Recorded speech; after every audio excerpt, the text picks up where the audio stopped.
Hi അസ്സാം വലൈക്കും, welcome back to ന്യൂസി vlogs. അപ്പോൾ നമ്മൾ പത്തിരിയൊക്കെ അങ്ങനെ പരത്തി നൈറ്റിലാട്ടോ വ്ളോഗ് എടുക്കുന്നത്. പത്തിരിയും കാര്യങ്ങളൊക്കെ എന്നാൽ രാവിലേക്കുള്ളത് നൈറ്റ് തന്നെ പരത്തി വെക്കും. അത്യാവശ്യം കുറേ ചൂടാനുള്ളതുകൊണ്ട് രാവിലെ അത് പിന്നെ ഒരു ടാസ്ക് ആവും. അപ്പം പരത്തിയിട്ട് ഫ്രിഡ്ജ് വെക്കുക ചെയ്യുക. അതിൻ്റെ ഇടയിൽ ക്ഷീണം മാറ്റാനും മുന്തിരിയും കുറച്ചൊക്കെ കഴിച്ചുകൊണ്ടിരിക്കുന്നുണ്ട്. അങ്ങനെ മോർണിംഗ് ഒരു ഭാഗത്ത് പത്തിരി ചുടുന്നുണ്ട്.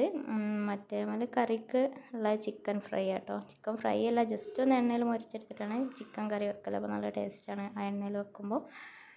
രാവിലത്തെ ബ്രേക്ക്ഫാസ്റ്റ് കഴിഞ്ഞു. പത്തിരിയും ചിക്കൻ കറിയൊക്കെ ആയിരുന്നു. കുറച്ച് ചിക്കൻ ഓൾറെഡി മാഗ്നേറ്റ് ചെയ്ത് വെച്ചിട്ടുണ്ട് ഫ്രൈ ആക്കാൻ. മാഗ്നേറ്റ് ചെയ്ത് വെക്കുന്ന ടൈം കൂടുന്നതോറും ആ ഫ്രൈന് പ്രത്യേക ഒരു ടേസ്റ്റ് തന്നെയാണല്ലോ. അങ്ങനെ ഓരോന്നോരോന്നായിട്ട് ചിക്കൻ ഫ്രൈ ആക്കിക്കൊണ്ടിരിക്കുന്നുണ്ട്.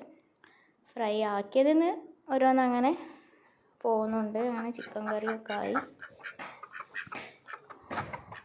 ഇത് നമ്മുടെ താറാവാണ് കേട്ടോ. 4 താറാവുണ്ട്. താറാവിൻ്റെ ഇതൊക്കെ കഴിഞ്ഞ് ഞങ്ങൾ ഫുഡ് കഴിഞ്ഞ് ക്ലിനിക്ക് പോയിട്ടുണ്ടായിരുന്നു. ബ്രേസസ് ഒന്ന് ടൈറ്റ് ചെയ്യാണ്ടായിരുന്നു. അത്യാവശ്യം വേദനയും കാര്യങ്ങളൊക്കെ ആയി. അവിടെ നിന്നിട്ട് പോന്നു. നേരെ കസിൻ്റെ വീട്ടിലേക്കാണ് പോയത്. ഇവിടെ ഹോം റെനോവേഷനൊക്കെ കഴിഞ്ഞെന്ന് പറഞ്ഞപ്പോൾ ജസ്റ്റ് ഒന്ന് കാണാൻ പോയത്. തന്നെ ഫ്ലോറൊക്കെ ഒന്ന് ഡെക്കറേറ്റ് ചെയ്തിരുന്നു. അപ്പോൾ അതൊക്കെ ഒന്ന് കണ്ട് അവിടെ ജസ്റ്റ് ഒന്ന് കാര്യങ്ങളൊക്കെ ഒന്ന് നോക്കി.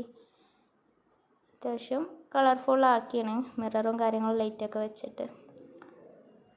അങ്ങനെ അതൊക്കെ ഒന്ന് ജസ്റ്റ് പല്ലിൻ്റെ വേദന മാറാൻ അവിടെ കുറച്ച് നേരം ഇരുന്നിട്ട് എന്ത് ചെയ്തു, കുറച്ച് നേരം ചില്ല് ചെയ്യാമെന്ന് വിചാരിച്ചു. അങ്ങനെ കുറച്ച് നേരം ചില്ല് ചെയ്തപ്പോഴത്തും ബാങ്ക് കൊടുത്ത് അങ്ങനെ എല്ലാം അവിടെ നിന്ന് വീട്ടിലേക്ക് പോയിട്ടോ. അപ്പോൾ വീഡിയോ ഇഷ്ടപ്പെട്ടിട്ടുണ്ടെങ്കിൽ ലൈക്ക് ചെയ്യുക, ഷെയർ ചെയ്യുക, സബ്സ്ക്രൈബ് ചെയ്യുക. അപ്പം I hope you enjoyed the video. Bye guys.